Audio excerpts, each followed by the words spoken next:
Okay. All right, we good to go? Oh, did you play the ringtone? Or should I?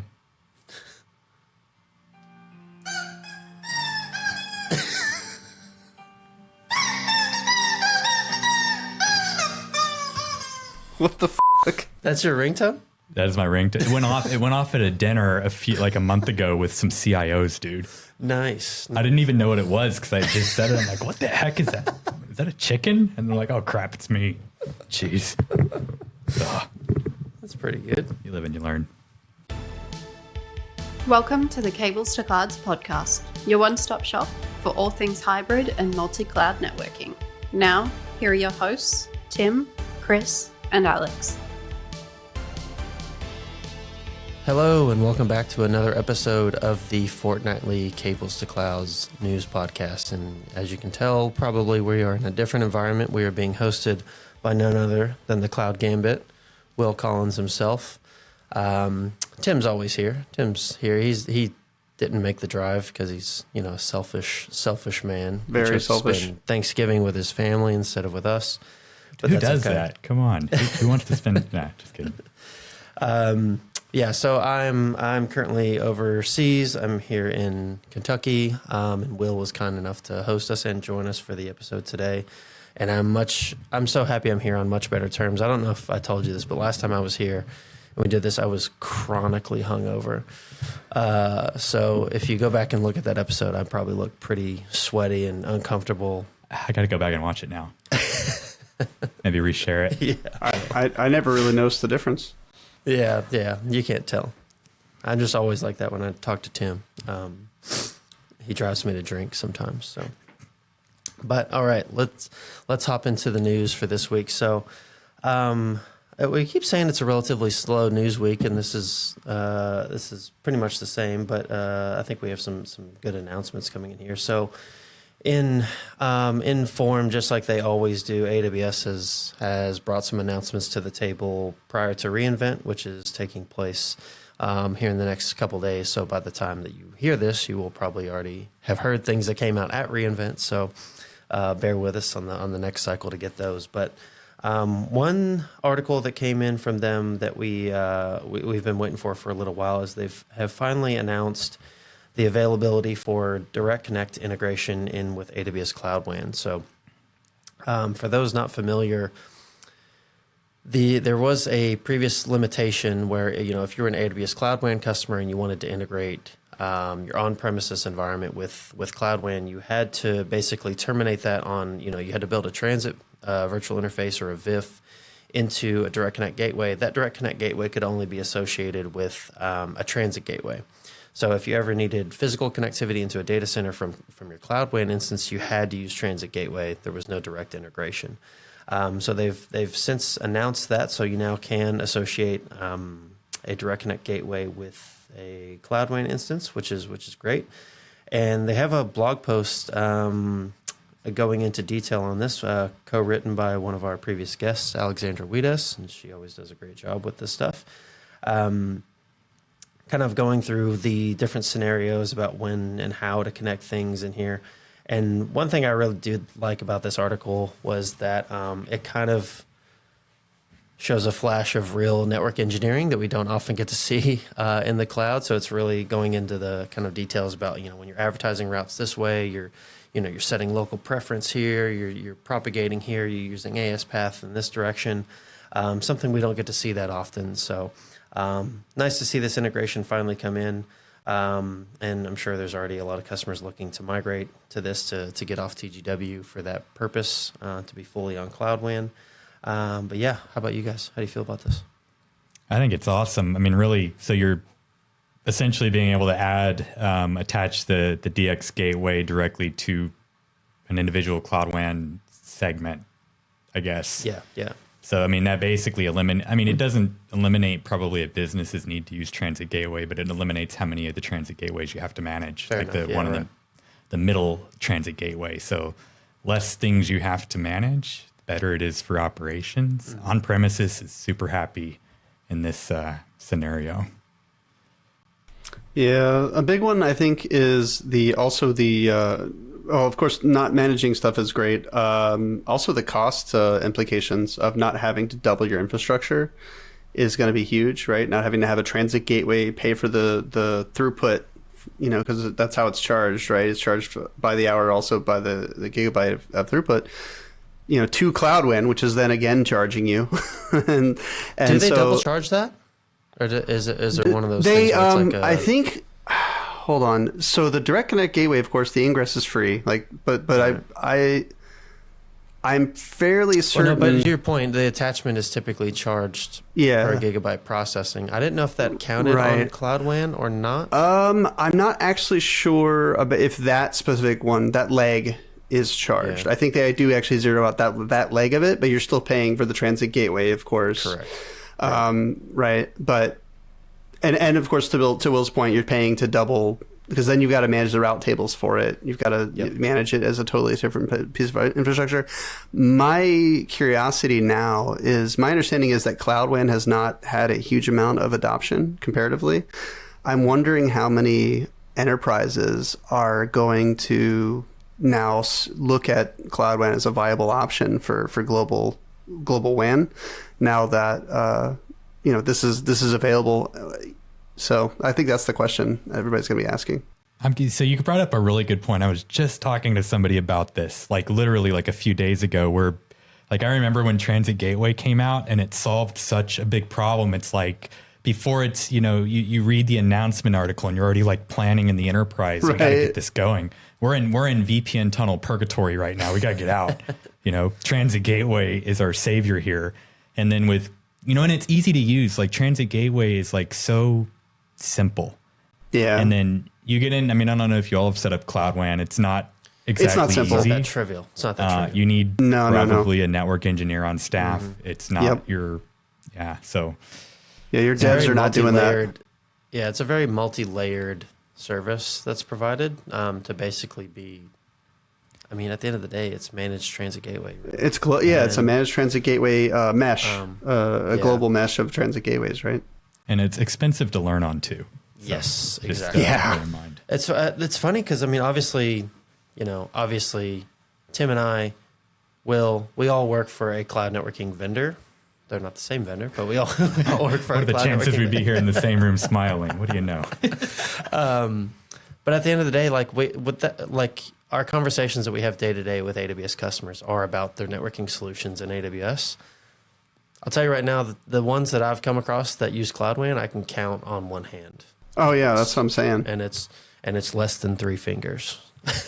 So a lot of POCs out there. I don't know how many of them have made their way into that production-ish arena. Well, because it's managed, like all managed services. The other problem is that I think it's almost like an abstraction of abstraction, right? Like, because TGW was already fairly abstract, but it was abstract in a way that was easy to use. And then we put another layer of abstraction of management on top of it. Now we can only interact with our TGW in very, very obtuse ways, especially from a global policy routing perspective, segmentation perspective. And then they just, what was it, 6 months ago, or I guess 8 months ago now, they announced the ability to do like centralized inspection with the centralized inspection policy, so there's a lag there as well, and this of course is also part of that lag. So I really am curious how many global enterprises are going to be like, all right, well that was our trigger, that's what we were waiting for to do this, and how many people are going to be like, well, we already got something that works. I think the time is going to have to tell on this one.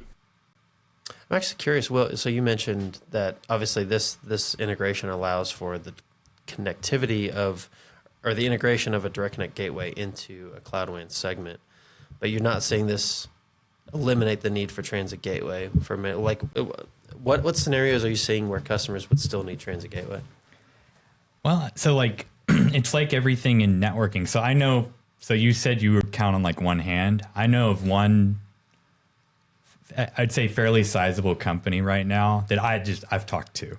Yeah. That's using Cloud WAN, and they basically have brownfield and greenfield, and they like taking brownfield and coming into greenfield is not so easy in cloud. Like you set these things, and part of the problem is transit gateway is not super difficult to manage, and it's something that the cloud teams have sort of taken under the umbrella in DevOps. It's highly automated. The Yep. networking team has a lot of control over the prefixes and how things are routed, and they're partnering to make sure that everything is routing in the way that it should be. But it's highly automated. And I'm also hear from this same company or the person within this team that doing that in the same way with Cloud WAN, the cloud team's basically like, okay, here you go. This is, we can't do it in the same way. So they're basically running two parallel environments. But I thought that this, I have to go back and read the article, but you have that intermediary transit gateway that you have. So I think it would allow you to get rid of some of your transit gateways, but you'd still have to have, and I have to go back and read the whole thing because maybe I don't understand the architecture as well as I think I do, but I don't think this enables you to actually eliminate all of your transit gateways. I think you could only do that if you put everything in connected to Cloud WAN. Like you would have to connect your entire, all of it, right? Like then otherwise you have to have something. Yeah. And to your point, Tim, Cloud WAN is essentially federating your transit gateway architecture. So yeah, the question I think still out there and the answer I'm hearing is not really, is that is Cloud WAN the point of any managed service is to make it easier than doing it yourself, right? That's literally the point of a managed service. Does what Cloud WAN offers, is that easier than just federating transit gateways? So I think that's the question that still needs to be answered. This is they're adding more and more features to Cloud WAN, but are they making it fundamentally simpler? I don't know, right? I guess we'll see. Yeah, that is a good point.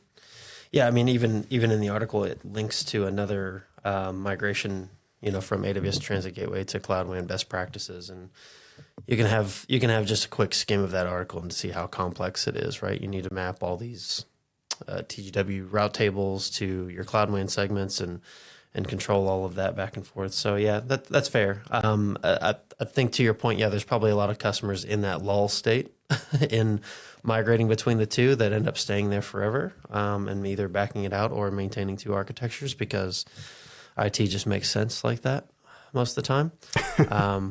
But yeah, that's a fair point. Reminds me of a little bit like from a security perspective where you implement ICE and then just leave it in monitoring mode forever. Yeah. Or you implement ACI and just We've leave never it done in that before. network-centric. What?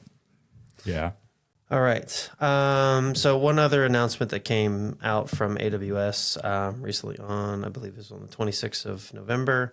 Private Link actually now supports cross-region connectivity, which is, I'm sure for customers that have worked around this, as we were discussing before we hit record today, customers that have engineered around this is probably a huge announcement.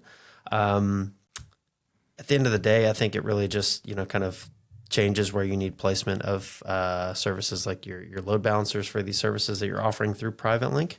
But yeah, that's pretty cool capability. And assuming that the cost is not extremely prohibitive, which having a look at the pricing page, it looks like it's not too bad. With doing cross-region services, obviously you need to look at it on a per region basis. But, Private Link is a very common service consumed by AWS customers and service providers even in that space as well. So cool to see this one come in. How are you guys seeing this one affecting the field out there?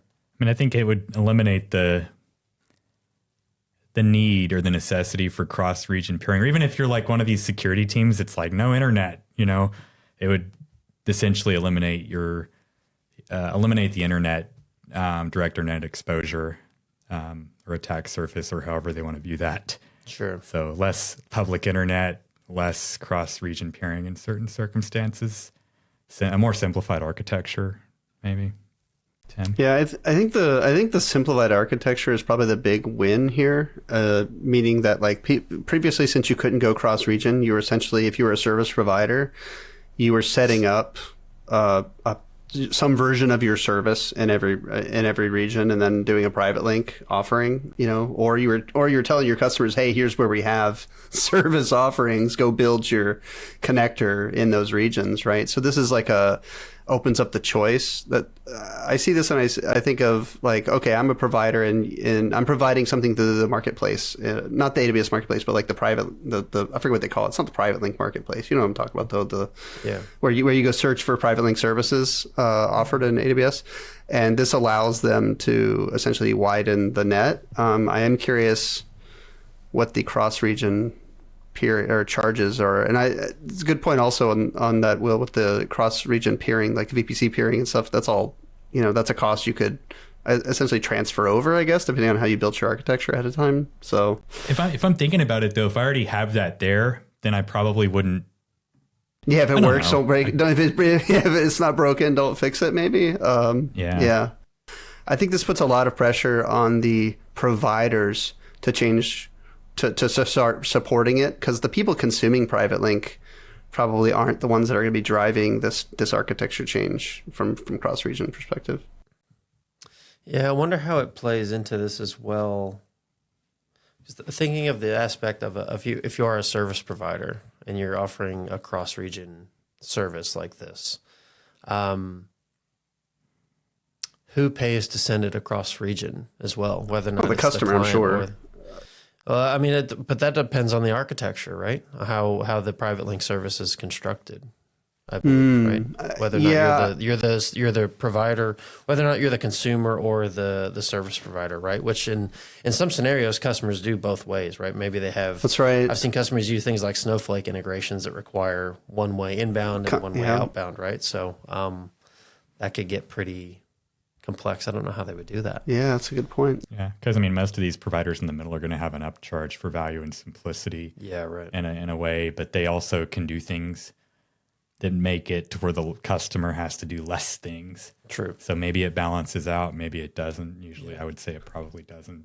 But again, a matter of does the managed service save enough money in other ways to make it worth the upcharge of using it? Yep. Okay, so I'll take this next one. So as we're recording this, we had some MS Ignite. Microsoft Ignite was just last week. So there were some Azure AI announcements. I'm looking at an article from Forbes, and well, I don't know how to say. I think, Will, you and I were talking about it a little bit before we hit record, and we both kind of came to the same conclusion that these 5 separate announcements are really just kind of Microsoft shuffling the deck and reissuing cards on the dealing a new hand. The rename and the reshuffle is Microsoft is so good at doing. Like, with how many times can you rename Office 365, Microsoft 365, this? I mean, even like Visual Studio, like how many, like Microsoft DevOps Studio, or like, it's just so confusing at this point. So many names. Just pick something and stick with it. Let's do that. And don't try to issue it like it's a brand new service that you're bringing out, right? So the big one out of MS Ignite is the Azure AI Foundry, what they're calling their unified development platform. So it's AI Studio. Literally, they just changed the name of AI Studio to Azure AI Foundry. So this is the idea of their unified platform, I guess, where they're going to shuffle all of the requisite managed services or AI services under.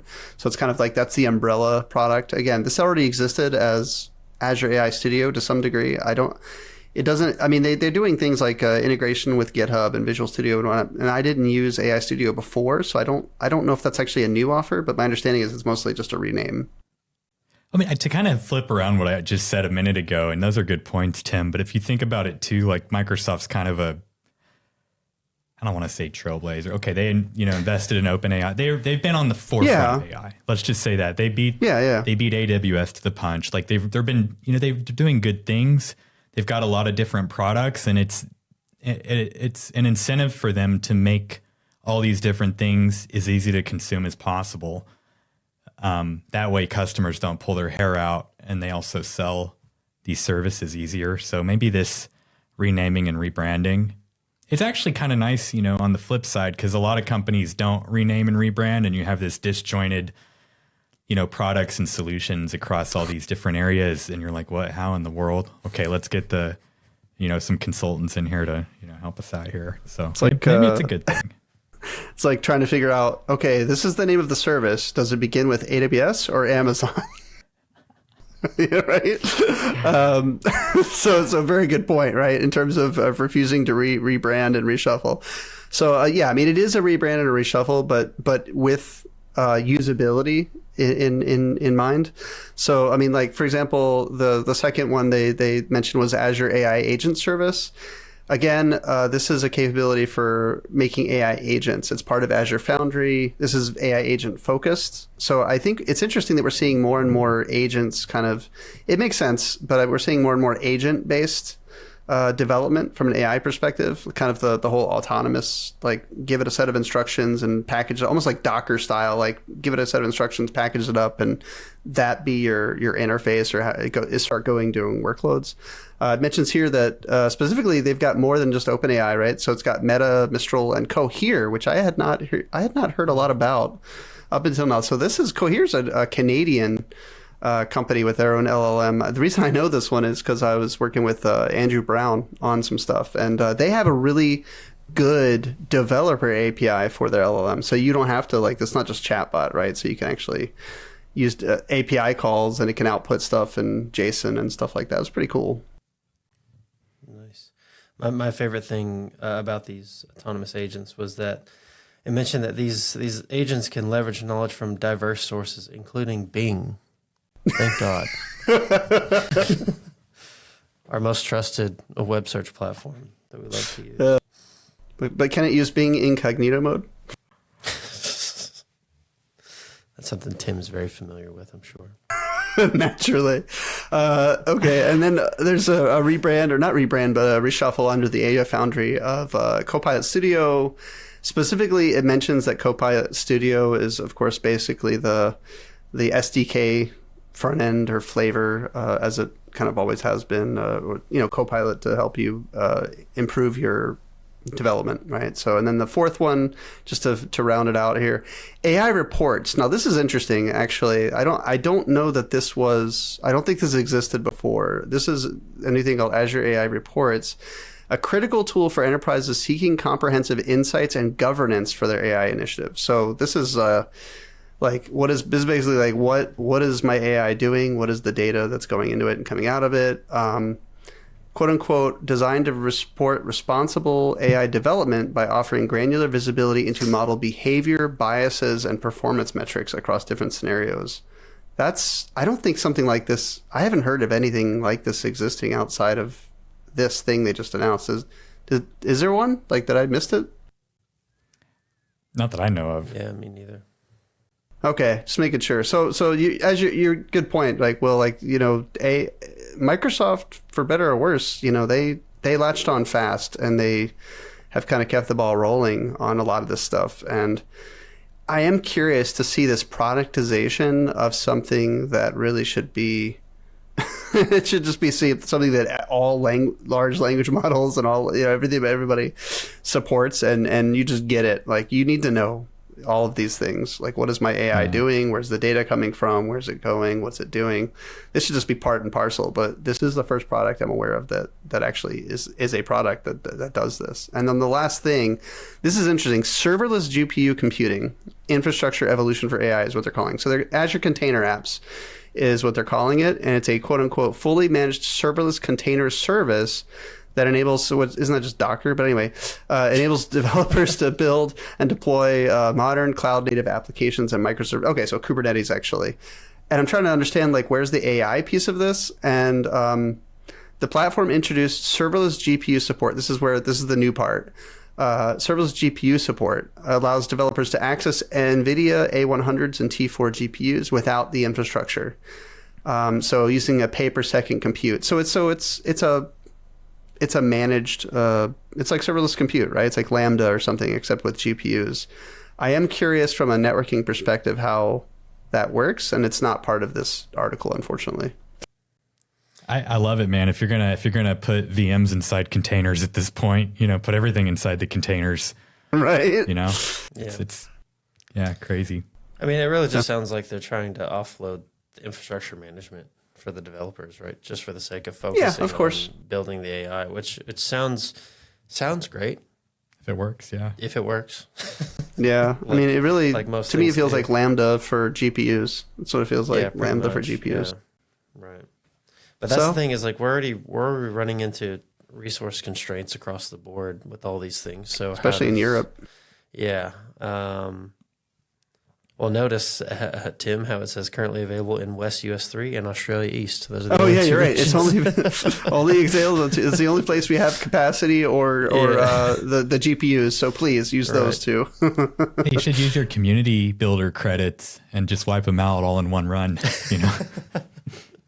Yeah, right. That'll take about 5 minutes. Yeah. Easy peasy. Okay, and that's it for this episode. This article, rather. Okay, so folks, there is a battle, a war, raging between, well, a lot of things, but in the context of this conversation, my privacy, like data privacy, user privacy, and building open systems. So basically what we have here is our friendly new social media platform, Blue Sky, in which is, it's experiencing just massive adoption. I think you all talked about it. Maybe it was the last news episode. It was the last before, one, I yeah. can't remember. Mhm. Yeah, so massive adoption. And basically they have an open API. And so this got, let's see, was this The Verge or TechCrunch? Looks TechCrunch, yeah. So TechCrunch wrote about, some of the challenges of having basically a completely open API to where, anybody can basically scrape data for the purpose of like training, whatever. And the reason I thought this was interesting is I remember I followed it very closely in the news when Twitter actually had an open API and they pivoted over. This is actually pre-Musk era. I think it was a few years before Musk took the helm of that shit. Yeah, that they closed the API. Yeah, but there was a lot of, so Twitter allowed public scraping. And so like companies, researchers, AI, trainers, all this stuff, they're scraping this information. And then you have like legal debates, lawsuits and things that ensue. Actually, another good example of this is it was Facebook and Cambridge Analytica. Remember that? Yeah. So that I is do. actually, I don't know if it's one for one, but it's kind of the same thing. They were scraping public data. They had some private stuff too. So like I think Facebook had like some surveys, like nothing major, but people are answering. I mean, if you answer a survey, you need to probably understand that is going somewhere outside of your control. So, but the same thing. And then I think Facebook got slapped with like a multi-billion-dollar lawsuit from that. So that's why it's interesting to me. So Blue Sky, completely open API. And I wonder every day how the whole data privacy thing's going to work as they grow, because this is a thing that every platform that grows at this pace has to deal with. Well, how are they going to deal with it? How are they going to avoid lawsuits? And how are they going to make money? Like all those things. Because I like Blue Sky. It's kind of been refreshing as of late that the tech community's moving over. The conversations are great. So much better right now. Hightower, packed up and moved over. It's only good until it gets ruined by money, right? Exactly. So that and like lawsuits, I don't know how, because you have like internal to like, okay, Blue Sky is going to maybe file a lawsuit against such and such for using their data in a way that it wasn't intended to be used, but then you have it happen the other way as well sometimes. So as soon as there's like something to do with an election or something to do with the government, then you have all this outside stuff happen. So I think it's interesting news. I don't know what's going to happen or how it's going to be impacted, but right now we have this nice, we're like in the eye of the hurricane. Everything's nice and calm. Yeah, People for the are moment. happy. The conversation's great, but yeah, this is So just if you one of start those. seeing these surveys pop up to like find out what Dragon Ball Z character you are, Turn off the computer. don't fill That's it right. Yeah, question 5. What is your social security number? You're Goku.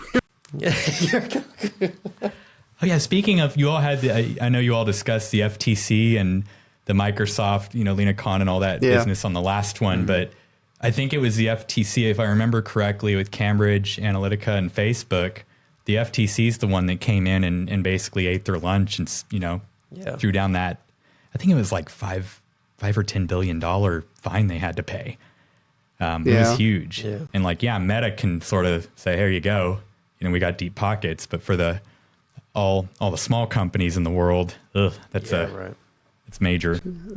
Actually, you bring up a really good point, which is part of the problem, which is, for any company with sufficiently deep pockets, these fines are just the cost of doing business. Because they'll just it means nothing to them. $5 billion. Okay, sure, we made probably $20 billion on doing it. So for us, that's a rounding. That's like a rounding error in the profit margin. I mean, I'm assuming I haven't tried to do it. I'm assuming on Blue Sky you can have a private profile, right? Mm-hmm. Okay, so does that get around any of this? I don't know, I'm almost. Yeah, if you have a private profile, unless you're willingly putting your information. I think the thing that got Facebook into trouble was the third-party things that they had running, but it was also publicly scraped data as well. Like people were publicly scraping profiles and doing like machine learning against profile pictures and stuff like that. Right. Yeah. Which is, you can see most of that stuff on any of these platforms when you search for things. I don't know. I don't know what the right answer is, but yeah. Well, yeah. Mostly public, some private. Right. I think. Okay. I was listening to NPR before this episode. I don't sit there and listen to NPR. I was going to the store, but I was on the radio. I'm not one of those people that just sits at home listening to NPR or anything. But they had two guys on there. One guy was for basically artists being able to have ownership over what gets publicly scraped and from their stuff and all that. And the other one was saying like it's not possible and it blunts AI innovation and there was, man, what a big argument. It's such a I don't know.